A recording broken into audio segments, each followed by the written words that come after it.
Hi, welcome to my knitting channel. It has been ages since I've recorded a video. I think it's been 6 weeks. I didn't mean for this to happen, but it did happen. So I've got a lot of stuff to show you. I've been doing a lot of knitting, but I've been doing tons of sewing. So I'll show you all of that stuff. And I'll do the knitting first and then the sewing at the end, just in case you're not interested in the sewing. So I will start with my big project that it's getting pretty close to done. And this is my color block cabled fisherman jumper. So since I last have seen you, I have completed the yokes for the front and the back of the body. And here they are. This is the front. You can see I did a little bit of neck shaping, short rows. And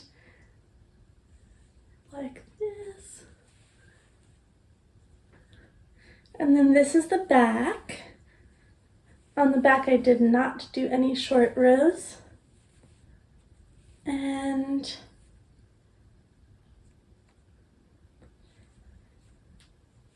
I knit both of these pieces 2 at a time up until the part where I started doing the short rows for the neck, and then I just did them 1 at a time. But knitting them 2 at a time helped me make sure that they were the same on the front and the back, which was something that was quite important to me. And although it made the whole process feel really slow, I feel really energized now because all of a sudden it's done. I finished this, I think, yesterday. And I do still have most of the seconds, not most, but I still have a good amount of one of the sleeves to do. But then that's it. So this is the first sleeve I did. I knit this in August. And then the second sleeve, I stopped before the raglan decreases. So I've done about this much since finishing the body, and it's well on its way. I think that this is going to have quite a deep yoke. I'm a little bit worried it's not going to fit. I was originally using, oh, by the way, the pattern I believe is the Fisherman Cable Jumper by Gayle Bunn for Yarnspirations. It's a free pattern. I'm making the turquoise size, and I think that the pattern's really well done. I did make quite a few changes, which I won't get too into because you'll have just seen me talk about this. But I added this heart cable and I moved some other stuff around on the body, and I've changed it to be knit in pieces flat so that I could color block and have the raglan be color blocked too. And I tried to stagger where the color changes are so that it would look fun and cute. And I hope that I like it when it's done. I've spent so long on this project and I've been thinking about it for about over 2 years that I don't know. It's pretty exciting to be near the end. So I'm not quite there. I do still have quite a lot of knitting left. The seaming will be a breeze. And then I'll just knit the neck. So I'm about, if I hold these 2 up to each other,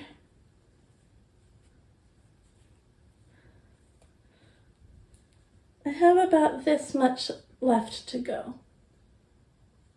What you can see of the pink. Which, it's not nothing, but that compared to the rest of all of this, totally doable. And it's gonna be quite heavy by the end of it, but that sort of thing, I think you don't really feel it when it's on the body so much. And it is a woolen spun wool, so it could be much heavier if I had used a different yarn. I used Jameson Shetland wool J&S held double on a 5mm needle. It's quite a tight gauge. I think in retrospect I should have used a looser gauge, but it will give me quite a weather resistant fabric, one that I will not be able to wear here for many, many months because it's quite hot in Philadelphia. But it doesn't matter, I'm keeping going. I feel genuinely quite close to finishing. I didn't work on it for a good 3 weeks because I've been having a lot of issues with my wrist, and I've now been to the doctor and I've had scans and I will have more scans. But so I don't know if that's going to be resolved, but I've been trying to figure out the answer for why I've been having all of this wrist pain. And things just move very slowly, which is kind of annoying. But I find that if I work on it just a little bit every day, it doesn't really aggravate my wrist. And I don't really want this injury to stop me from doing the things that I want to do, especially since I've had it for years. My other knitting work in progress is the Look at My Holes Look at My Holes jumper. It's a pattern by James M. Watts. When I last showed it to you, I had barely a cast on, I think. And since then, I've done knit the yoke and the body, and I just have the sleeves to go. This is knit in a yarn from Swoon Fibers, who's a indie dyer based in Rochester that I used to buy so much stuff from. I think she sells just on Etsy, and I love her colors, and I think she's my favorite hand dyer, although I haven't bought anything from her in years at this point. That's because I bought so much from her for 1 year that I've never needed to buy anything else since then. But it's a yarn that she calls Marla, and it's a linen silk blend. I have some in this, and I like the color, like a plummy, kind of a light plum color. So this pattern has been kind of challenging to get going and have it look nice. I find with linen and silk that it doesn't really, like, that my tension looks not as good as it does when I knit with wool, although I actually think all in all this looks okay. But I do find that to be quite difficult. The motif is easy to memorize. It's a 4-row repeat, but there's really just there's 2 action rows, and then there's 2 rows of stockinette in between, and you offset the holes each round so that you get this sort of diagonal situation, honeycombish configuration. I really like this. I think I'm going to wear it a lot. I don't enjoy knitting on the sleeves, and there's a couple things that I would change about it if I could be bothered. I think that it would look better with a thinner raglan. I don't know why the pattern has such a thick raglan seam. I just think that with the lace it might look a bit better with a thinner raglan. And I chose to do an I-cord neck hole, which once I sew this end in, I think will look really good. I think I'm using 5.5 millimeter needles. 5 millimeter. I'm using whatever is recommended in the pattern. I'm holding the yarn double. And the body is finished. I also finished the bottom of the body with an I-cord end. I did not want this to be cropped, and I didn't really think it was going to end up cropped, but it is. I know that the linen silk changes shape quite a lot after, sort of within the first couple of wears. So I'm going to see how it goes, wear it. I definitely have enough yarn to make it longer if I want to go back and do that. But it might stretch out. In fact, it probably will stretch out. This is what it looks like on. You can see I've got a decent amount of positive ease, but since it's this lace pattern, it's got like a lot of movement. So if I pull it down, I've got negative ease. If I pull it out to the side, I've got positive ease. You can see it's I don't know, it's like a high hip length, and I suspect that it will stretch out. I think this will be really nice in the summer, especially over tank tops and t-shirts, maybe not stripy t-shirts like this, but other sorts of t-shirts. And I'm gonna knit the sleeves to be long, although I'm kind of dreading doing that. I didn't really enjoy knitting this lace pattern. It's not an interesting enough lace for it to be engaging, but it is quite fiddly. And I think the combination of the all-over lace with the yarn is just making for a little bit of a not super fun knitting experience. But I never really like knitting with summer yarns. The only one that I've ever had a great time with was a Quince & Co. It was like a cotton merino, or maybe it was just a cotton, that I made a ranunculus out of. And that yarn was really nice, and it was a summer yarn. And I wear that ranunculus quite a lot. It's in Edinburgh, but when I'm there, I wear it quite a lot. So I would put, this is the, and I don't think I said this, is I've been working through the summer yarn in my stash because I'm not really buying it anymore, and I think it's kind of fun to make a summery project once a year when it gets hot.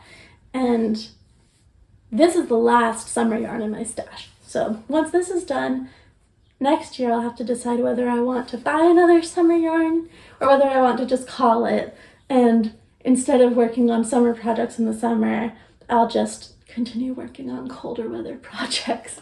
But yeah, it's kind of nice to get this out of stash, and I think it's going to be good. The pattern is well written. It's very basic.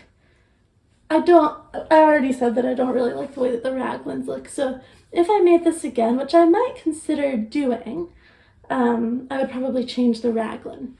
Maybe even just a yarn over, so it's not these big, like, heavy chunks. It kind of looks like backpack straps to me. But all in all, very good. I think that this would maybe take me like 2 days to finish. It grows quite quickly, so there's no reason for me to not finish this soon, other than not feeling like it. And it would help get it off my desk. I know my desk looks really clean, but I actually just cleaned it off to make this video. But it has been just living on my desk, so it would be nice to finish. And then I will have checked off another thing on my list of things I'd like to make this year, because I had mesh top as one of those things on the list. I have one more knitting whip. I've been really focusing on the cable pattern for the past 2 or 3 weeks, and then before that I was really focused on the look at my holes top.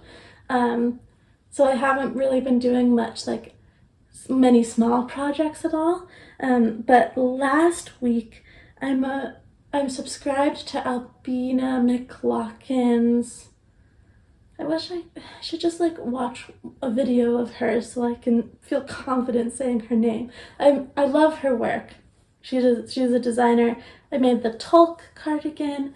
I made the timepiece cardigan. I might have made something else as well. So she's releasing a jumper that is this very graphic, simple color work called the Abstracta Pullover. And she sent out a pre-knit, calling for pre-knit email, pre-knitters. Pre-knitting is different from test knitting. I think she's the only designer that I know of who does this, where you're not looking for problems in the pattern. I think you're just doing it so that when she launches it, there's projects on Ravelry, and you don't have to finish it. You just have to start as soon as possible and then just work on it in good conscience. And then, so that there's some resources. And I think you can give feedback, but I have never done that. So I'm starting from the bottom. It's a bottom-up jumper. The only problem with the pre-knit is that it didn't say that it was bottom-up, and there was just not that much information about it. Like, I still don't really know what the shoulder shaping is going to be. I could read on in the pattern, but it would be easier if it just said. The other a little bit confusing thing about this pattern is that the sizes aren't separated. There's a lot of sizes, which is great. I think there's some children's sizes, and then it has a good size range. But normally they're grouped by brackets. But in this one, it's just one after the other, and I think there's 9 or 10 sizes, and I'm knitting the 7th size. Maybe there's more than 10 sizes. I don't know. I'm knitting the 7th size anyway. And I just spent some time going through the important parts and highlighting the size that I'm making so I don't get confused. So this is the ribbon. It looks small. I'm telling myself that it's just bunched up on the needle and that it won't actually be small. And it is bunched up on the needle, but I'm a bit worried nonetheless. So it's the right amount of stitches, and it's using the recommended needle size. I haven't made a gauge swatch because I didn't want to. So, and also I tend to have a loose colorwork gauge, so I wasn't particularly worried about it. I'm using the yarn that was sent to me by my friend Bailey. She grew up on a farm in Wisconsin, and we were doing our master's degrees together, and she sent me this beautiful package of yarn from the farm that she grew up on, and I was waiting to find some colorwork project where I could use all the yarns together, and then I got this one in my email. And even though I've sort of said to myself, no more test knits, this felt different because it was a pre-knit and I had the perfect yarn for it, and finding the perfect project for that yarn was something I really wanted to do this year. I'll pull out the other 2 colors. So here's the other 2 colors.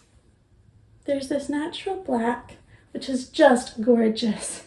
It's really shiny. I think that this is about fingering weight.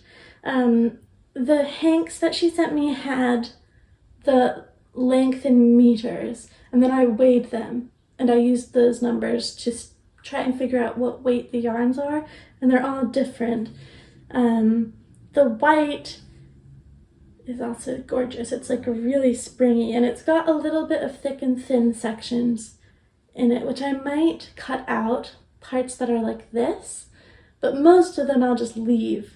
The white is a DK weight, or around about, and the last one is this sort of beigey color, which is from their llama who died, but this was the fleece from 2 years ago. So I really wanted to use all of these together because they're all from animals that live together, and I thought that was so sweet. And they're all different gauges, but you know, I think in a colorwork project it will be okay, and it'll all kind of even out. But I wanted the black to be the main color, and I do have the most of it. I have been working on it in faithfulness to the pre-knit, idea, but I've been spending more time on the cable colored block jumper because this is really nice and portable, and I enjoy taking it places, so it will only be this portable for so long until I get a bit further in. So that's all of the knitting that I've been doing over the past 6 weeks. I mean, I think it's pretty good.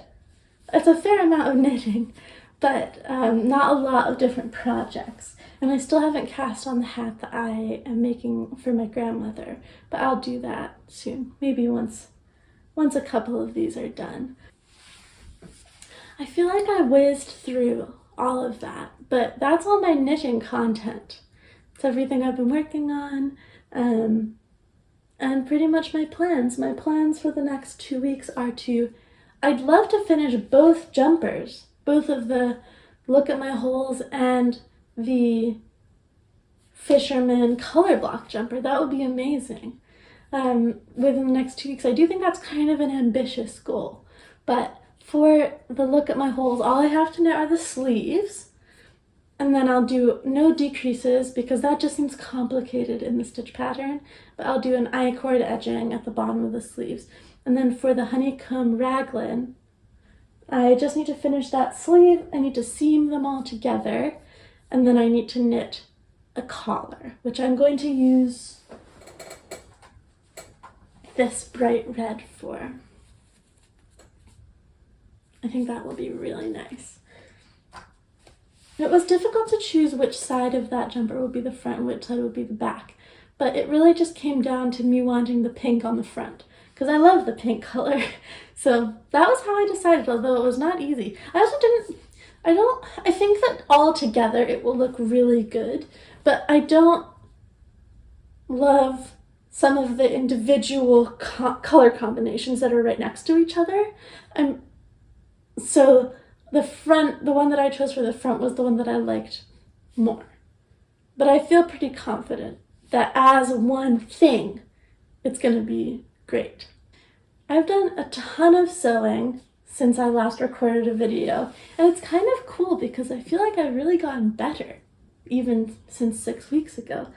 My nose is so itchy. I have a bug bite like right at the tip of my nose. I also have a mosquito bite on my lower eyelid, very close to my eye, and they're both so itchy.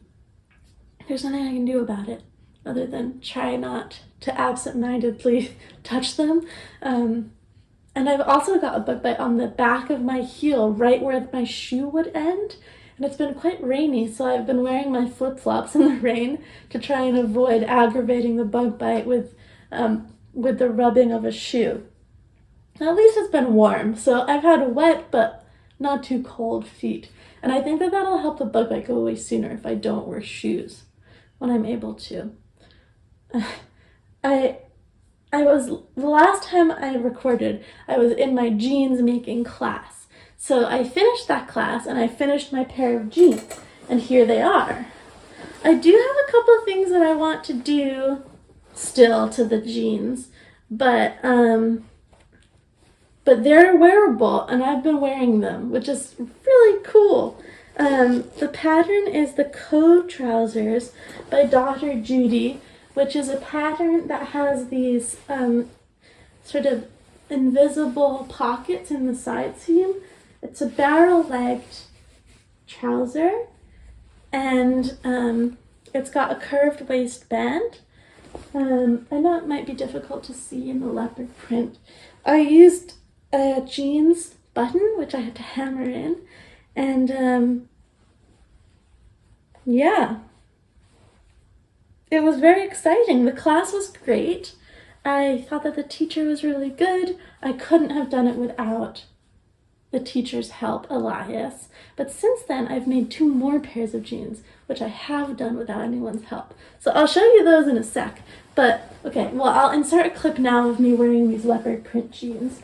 You can see that they're a bit long. I just didn't know how long to make them. And I think with barrel-leg jeans, they need to be a little bit cropped in order for the shape to lay right. So I do plan on cutting about 3 inches off of the bottom of these, or maybe I'll just roll them up a couple times and then sew that down. I did use the serger to finish all the edges in the class, but I haven't been able to do that at home because I don't have a serger. But I have an overlocking stitch on my machine, which has been working as well as I could ask it to be working, really. And I don't know what else to say about these. I found the instructions to not be the clearest, but I think once you've done 1 or 2 pairs, it doesn't really matter. The things that are not clear, once you figure it out, you figured it out, if that makes sense. there's a matching belt, which I have cut and I do plan on making, but I haven't made it yet. But I do really want to make the belt. Daughter Judy is the brand, it's a brand, but it's ran by one person, has been in some controversy recently because the person redid their website and all of their modeling photos. And even though Daughter Judy has a really thoroughly drafted plus size block, for some reason, she deleted all of the pictures of all of the plus size people and samples off of the website, which is a real shame because it seems like she put in a ton of work to make sure that the designs were size inclusive. And then you wouldn't know that from looking at the website now. So that's been causing everyone to be very up in arms and upset, which I think it's a righteous upset. I guess the patterns I've made are on 2 different blocks. Like one for plus size bodies that has like different ratios, and then one for more straight size bodies. And there's a pretty thorough overlap, which is really nice. So the size that I made, I could have made it based on the other block, if that makes sense. I made the straight size block, which I think is like, they call it like, it's D versus J, not versus, you know what I mean. Which I think has like a larger waist to hip, a smaller ratio between the waist and the hip. These fit me so well. I think I got really lucky with this pattern, and they just fit me perfectly. Actually, that's not quite true. I'm just trying to remember and make sure I tell you everything. These trousers generally fit me really well, but the leopard print ones, I found that they gave me a little bit of a wedgie, but just like a minor wedgie. So for my second pair, I've made a second pair, I increased the back rise by 1 inch. I cut the pattern in half. I cut the pattern for the leg in half, and I just made a little wedge. So the back is just 1 inch taller. And my second pair fit me absolutely perfectly. And the first pair, they fit pretty well. I mean, it's definitely not a bad fit. And they're pretty loose through the butt and hip and thigh area, so it doesn't make a huge difference. But now they're perfect. So I'll show you the second pair I'm wearing them. And I have been wearing them basically since I finished them. Although it's been kind of hot. But any day that I can wear them, I have been wearing them. So I made these, I wonder if you'll be able to see. I made these out of it's a heavyweight denim, I think. And it's the same pattern. It's got the inline pockets. I used one of the settings on my sewing machine to do these back pocket details. And I used a heavyweight thread to do all the top stitching. And it looks really good. I mean, I think that I did a really good job. You can really see the shape better, although I'm too close to you for you to see anything. I'll take a video of me wearing these as well from further away so you can see. I cut 4 inches off the bottom of the pattern for these. And I don't think I modified them at all in any other way except adding 1 inch to the back rise. I love the shape of these. I think they're so cool. And I felt so accomplished having made another pair of jeans, and this pair I made on my own. I haven't really been able to get my sewing machine to do a buttonhole on any sort of thicker fabric.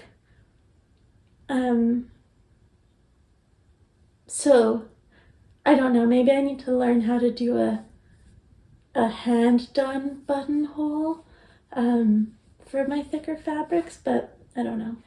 Oh, and the first day I wore my leopard print jeans, I got kind of bad chafing on my inner thighs because that seam is just overlocked and it's not like flat at all. So for this pair, I did a flat felled inseam. So It's totally flat on the inside, and on the outside, it was a little bit fiddly because I had to do it through the leg hole, but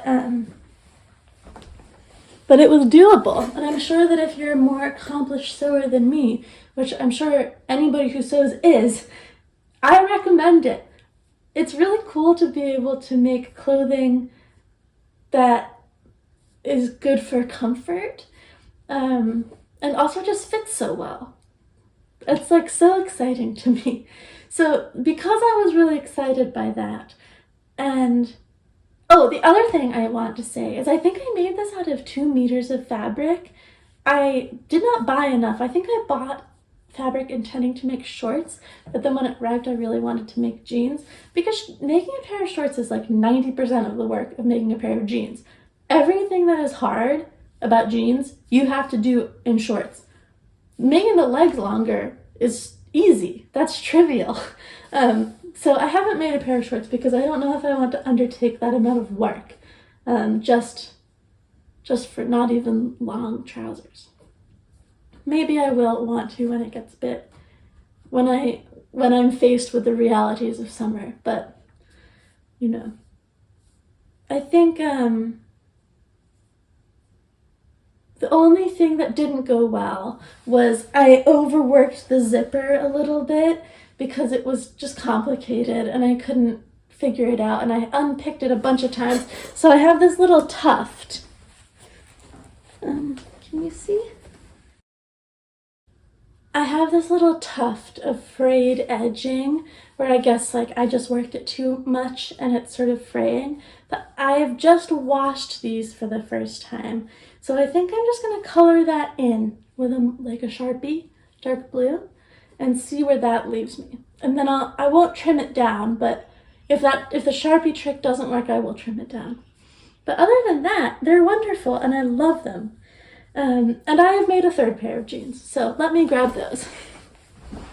Okay, so my third pair of jeans is the Daughter Judy Worship jean. I made these in a lighter weight denim. I think it's a 10-ounce denim. And I don't remember what size I made, but one of the sizes matched my measurements pretty well. So, okay, this is a more traditional pair of jeans where the co-trousers are sort of a trouser. This is like a true pair of jeans with a back yoke and the like normal denim pocket situation. I use this blue gingham for the insides of the pockets, which is so cute. And I did pocket stays on all of these, modified them to have pocket stays. Although I probably didn't need to do that for the worship jeans because it's a different type of pocket. These ones weren't quite so smooth sailing. The actual sewing of them was blissful. It was so easy. I didn't mess up the front fly at all. There's a couple questionable parts in the instructions that, I don't know, like that require you perfectly overlapping a previous line of top stitching. And I was thinking, well, why did you have me do this in the contrasting heavyweight thread when you could have just had me do it in a matching blue thread so I didn't have to make sure I exactly overlapped it when I was going over it the second time, because it's like quite a high stress area in some of the fly parts. But it actually all worked out fine. These have a dipped waistband, which they say is for comfort, but I don't really understand if that would be more comfortable to have a slightly lower waistband. With the co-trousers, the waistband is just like above my stomach because they're quite high-waisted. And for these, it's going to be like in the middle of my stomach or like lower down, but I haven't really worn them. People say that these are really tight when you first put them on. And if you've made jeans, please let me know. Where are they supposed to be tight? Because these jeans were really tight in the thighs and nowhere else. So I do think that part of this is my fault because I do have big thighs. Like I have a big thigh. That's just my body shape. But also I had modified this to have like slightly larger seam allowances because I wanted to do the same flat felled inseam as I did on my first denim pair of co-trousers because I love that. So I did have slightly, I don't know, I must have taken about an inch total off of the thigh circumference. And I just didn't even really think about it because the co-trousers have so much wiggle room. But the worship jeans are tight in the thigh. And I was using it, although it's a light denim, a non-stretch denim. So they were really uncomfortable and I couldn't really, like the waistband wasn't sitting right because I couldn't pull them successfully all the way up. So I unpicked the thighs on the inside and the outside and let out the seams as much as I could. I was able to get about half an inch. I think half an inch, between a third and half an inch on each side, like the inseam and the outside seam. And now they fit me well in the thigh. So that's really good. But the problem that occurred once they were able to be pulled all the way up and they were no longer being caught in the thigh area is that now the waistband is gapping really, really badly. They're not wearable. The waistband is gapping so badly at the back. The co-trousers have a curved waistband, like the piece you cut out is curved. But the worship jeans have a straight waistband and it just doesn't fit my body at all. You can kind of see how they're dipped when I hold them up like this. Yeah, it just doesn't fit my body at all. Yeah, they're like you can see down my back when I'm wearing them. I haven't worn them at the house yet, but they're not too big. They're not too small. And the waistband is huge, except in the thighs, they are tight. They're not like really tight, but I have 0 positive ease in the thighs, but I have like 3 inches of positive ease in the waistband. I don't know if positive ease they say in sewing, but otherwise they fit me well. I really like the shape of the legs, and I love the fabric that I chose. I do have more of it. It's just kind of a shame that they're finished and now I have to unpick the whole waistband and sew on another waistband. So I'm going to replace this waistband with the waistband piece from the co-trousers. Even though these are slightly less high of a rise, the waistband length is the same at the bottom of the curve as this one is the rectangle. Like the width of that is the same, which indicates to me that it will fit better. If not, I guess I'll let you know. I did use a slightly darker contrast thread, but doesn't it just look so good? I feel like all of my stitching looks amazing on these. It looks so even. I can't believe that it was me that did that. These ones have you only do the top stitching down to mid-thigh, which made it a lot easier for me to do the flat felt inseam because I didn't have to go in through the leg. But then I did have to go in through the leg when I was redoing all of the thigh seams. But initially I didn't have to go in through the leg.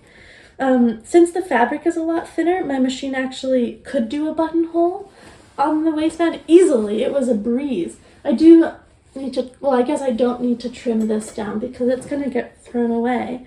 But the buttonhole is fine. Unfortunately, I think this button is also going to have to go to the wayside because I'm going to seam rip this off. And yeah, it's been really fun. I've been having a lot of fun sewing. It's really cool to learn a new skill and to feel myself getting better at something. It's not that I don't have anything to learn with knitting. I do. I have lots to learn for knitting, but I'm at a point where you know, like it's not as noticeable when I'm improving at it because I've just been doing it for so long and been really working on learning new skills that I feel like I've covered almost all of my bases. But with sewing, it's so new and there's so many techniques I'm learning, and it's really fun to be able to like make clothes that are more versatile than those that I can make with knitting, especially in the hotter months. And since I don't really like sewing with summer yarns, I don't like knitting so much with summer yarns. So it's just been really exciting. Also, like I was saying earlier, the ability to make clothes that are really comfortable and fit perfectly, it's mind-boggling to me, honestly. So I've been having a blast. I've been approaching it in a pretty methodical way, which is sort of how I am with most things. I tend to be a pretty dogged learner where I want to get really good at one technique and then move on to another thing. I'm not really one for dipping in and out. So with the jeans, I made the first pair of jeans. Then the next week I came home and I was sewing. Like every night when I got home, I would sew for a couple of hours until the jeans were done. And then I was sick of sewing jeans. But the next day when I got home after these were done, something compelled me to start a third pair. And then I sewed these until they were done. And then I tried them on and I took a break. So yeah, it's been really fun to develop a skill. I've been loving it. I think a really big part of it that I am having a harder time learning is fabric choice. There's a lot of good fabric stores in Philly, but they've been really busy. So it's not, a lot of the time if I go in, there's not enough sort of attention for me to actually ask questions. So it's been a little bit of trial and error for me when it comes to buying fabric. Like the pair of jeans that I'm wearing and the pair of jeans I'm holding up feel completely different because I think one of them is a 2 ounces heavier denim than the other. But yeah, I wouldn't have known anything about that until I'd sewn them up. So it's just quite interesting. I'm learning a lot from YouTube videos at this point because I finished taking the class, and just trial and error really. And I think as I wash and wear the things that I've made, I'm learning about longevity and that sort of thing. So the jeans are just so exciting to me.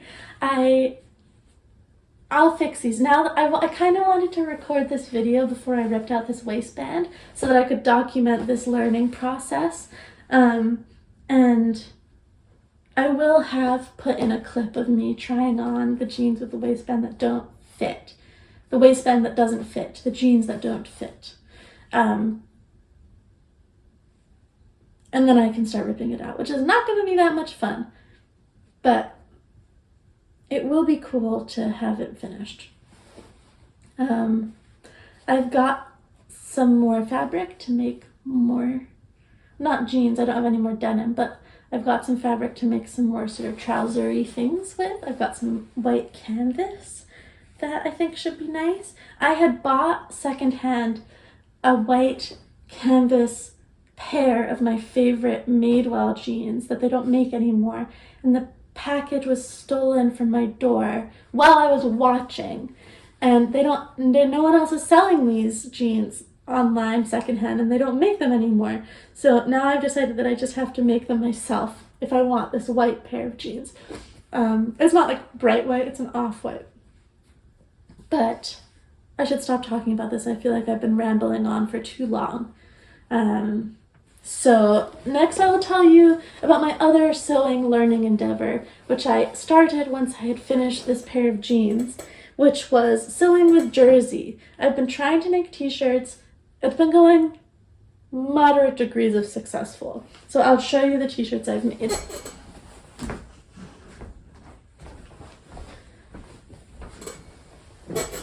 I went to a class at the same place that I was going to for the jeans class, but this was just a one-day class. It's not my cat has been sitting on this shirt. And the class was on sewing with knits, sewing t-shirts, And I made this t-shirt, which is the True Bias Ringer tee. It's a fabric, I think I showed it. It's like a cotton spandex, I think. I got it from Blackbird Fibers. And I made this using the serger in the class. I like the teacher.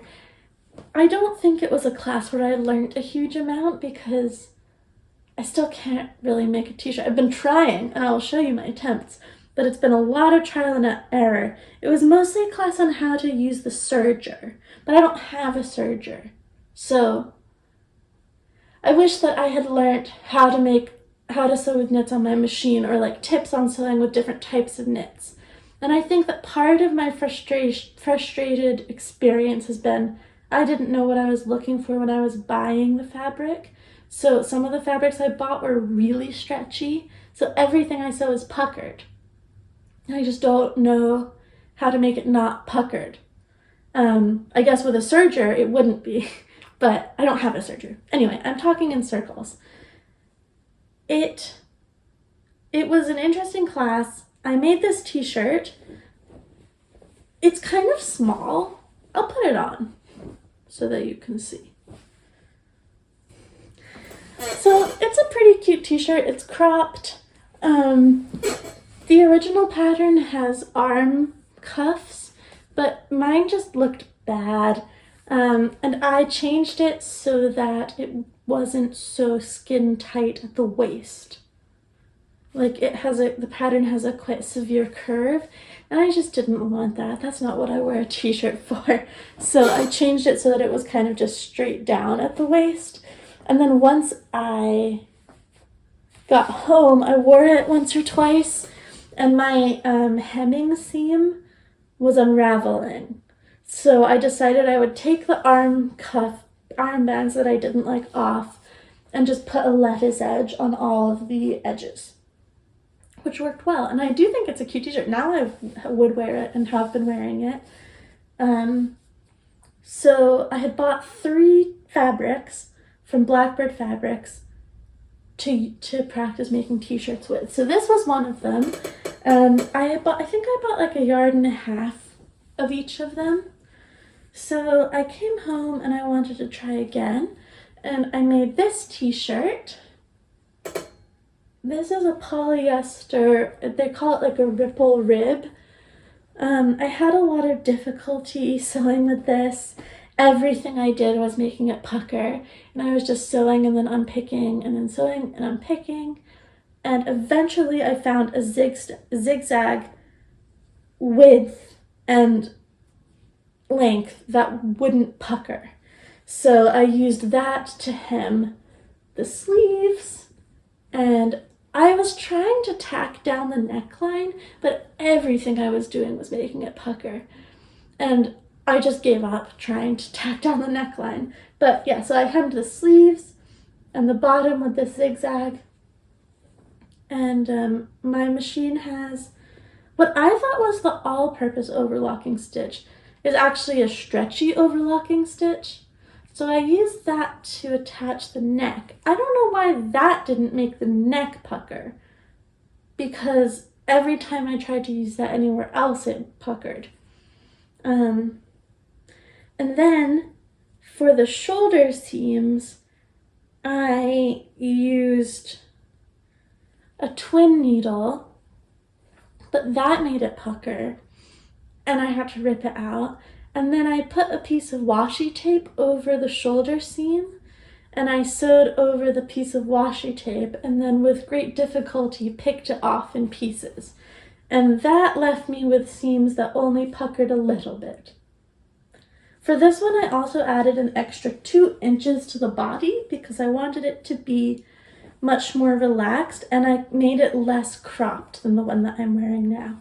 I'll try it on so that you can see. This fabric wasn't expensive. I think it was $6 per half a yard, which as far as I know isn't so expensive. It is polyester, and it feels like you wouldn't want to wear it in the heat. I think it would be totally fine in the winter, but I would not wear this in the summer. It would make me sweat so much. I think that the t-shirt came out pretty nice. It's like a casual boxy fit, high hip length t-shirt. The sleeves jut out a little, but it doesn't bother me.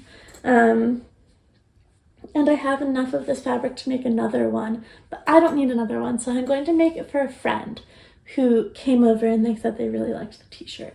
I've already cut that out. And I do have an awkward amount of fabric left over, not enough for another garment, but more than I'm comfortable throwing away. And I don't know what I can use it, if I can use the scraps, because it's this like really stretchy, really puckery material. I'm keeping them, but I don't know if I'm going to be able to figure out a way to use them. So it has been a pretty frustrating process, learning to sew jersey. I will now show you my third t-shirt. All right, my third t-shirt in the third fabric that I bought from Blackbird. It's the same pattern with the same mods. Everything is the same.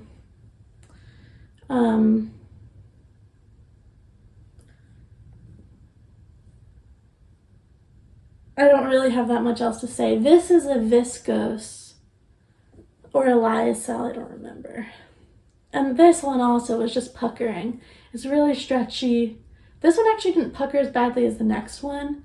And I found the fabric had a flaw in it, which I only noticed after I'd almost finished the t-shirt. So I added in these little shapes at the bottom on the front so that it would cover up the hole.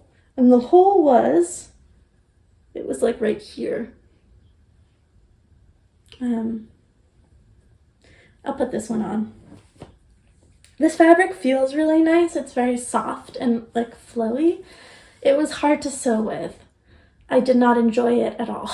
I like the color though. The reason that all of my hems have 2 lines of twin stitching is because in the first line I kept like not catching it, so I just did another line, and I think it looks pretty cool. Here's the section. The hole was like here, which was shorter than I wanted the t-shirt to be, but I think that looks pretty good. For this shirt, I don't think that the puckering is that noticeable when I'm wearing it, so that's good. So I made this, and then the next day I asked my boyfriend Dylan if he wanted a shirt, and he said he would love a shirt. So I traced around one of his existing shirts because I didn't think that my pattern would work that well for him because he's quite differently shaped. And so I cut out the pieces and I made another t-shirt I just wanted to get it right, and I wanted to use up the fabric, and I didn't need to make another one for myself. So this was the one I made for him. I sewed this last night, and this took me about 2.5 hours to sew. I didn't make any mistakes that were big enough to like warrant ripping out. But again, I'm just dealing with this puckering. If you have any advice for me, I would really love to hear it. I've tried a lot of different things. The only thing that's worked was the washi tape, but that was such a hassle to rip out, and I felt like I was endangering the integrity of the stitches. So I don't think I could do that for every seam. Some of the seams are fine, and I'm not pulling it at all. I'm like making it so that there's like nothing is getting pulled. It's all happening because of the pressure of the presser foot and whatever is happening. And I've tried all of these different stitches, and it just seems like nothing solves the problem. I think that I'm at a point where I think that it's probably just because of the fabric that I bought, and I'm too much of a beginner to be able to sew with such stretchy fabric. Like I probably should have started with a stiffer like t-shirt material, cotton jersey. And to be fair, that is what I thought that I was buying. I just didn't know that the fabrics would be so difficult to sew with. it's not an issue that the stitches aren't stretchy, it's an issue with the puckering. So you can kind of see that the shoulder's puckering. And you can see it when he wears it. So he's thrilled with the shirt. At no point did he say, oh, I wouldn't wear this. And I think it will be a really nice pajama shirt. I mean, he can wear it wherever he wants. If he wants to wear it out, he's very welcome to. But it's like a lovely soft shirt. So, I mean, I think that he's happy to have it no matter what. But hopefully when I get better, I'll be able to make him another shirt that's a little bit more evenly sewn than this one. So yeah, that's my sewing update. It was long. I have been doing a ton of sewing. I bought a little bit more jersey fabric because I don't feel like I've got this yet. I bought some less stretchy jersey fabric, or what I had hoped would be less stretchy, and it is less stretchy. So I'll update you on that next time. I have been wearing the t-shirts even though they're imperfect, which it's cool to have them. I mean, they're definitely good enough to wear. And I'm excited to learn more and make better t-shirts. And I already feel excited about, the realms of possibility open to me. So it's been a pretty good 6 weeks since I last recorded. Can't believe it's been that long. And I hope that you've enjoyed this video. I won't let it be so long until the next one. And yeah, that's about all from me today. Thank you so much for watching. Bye.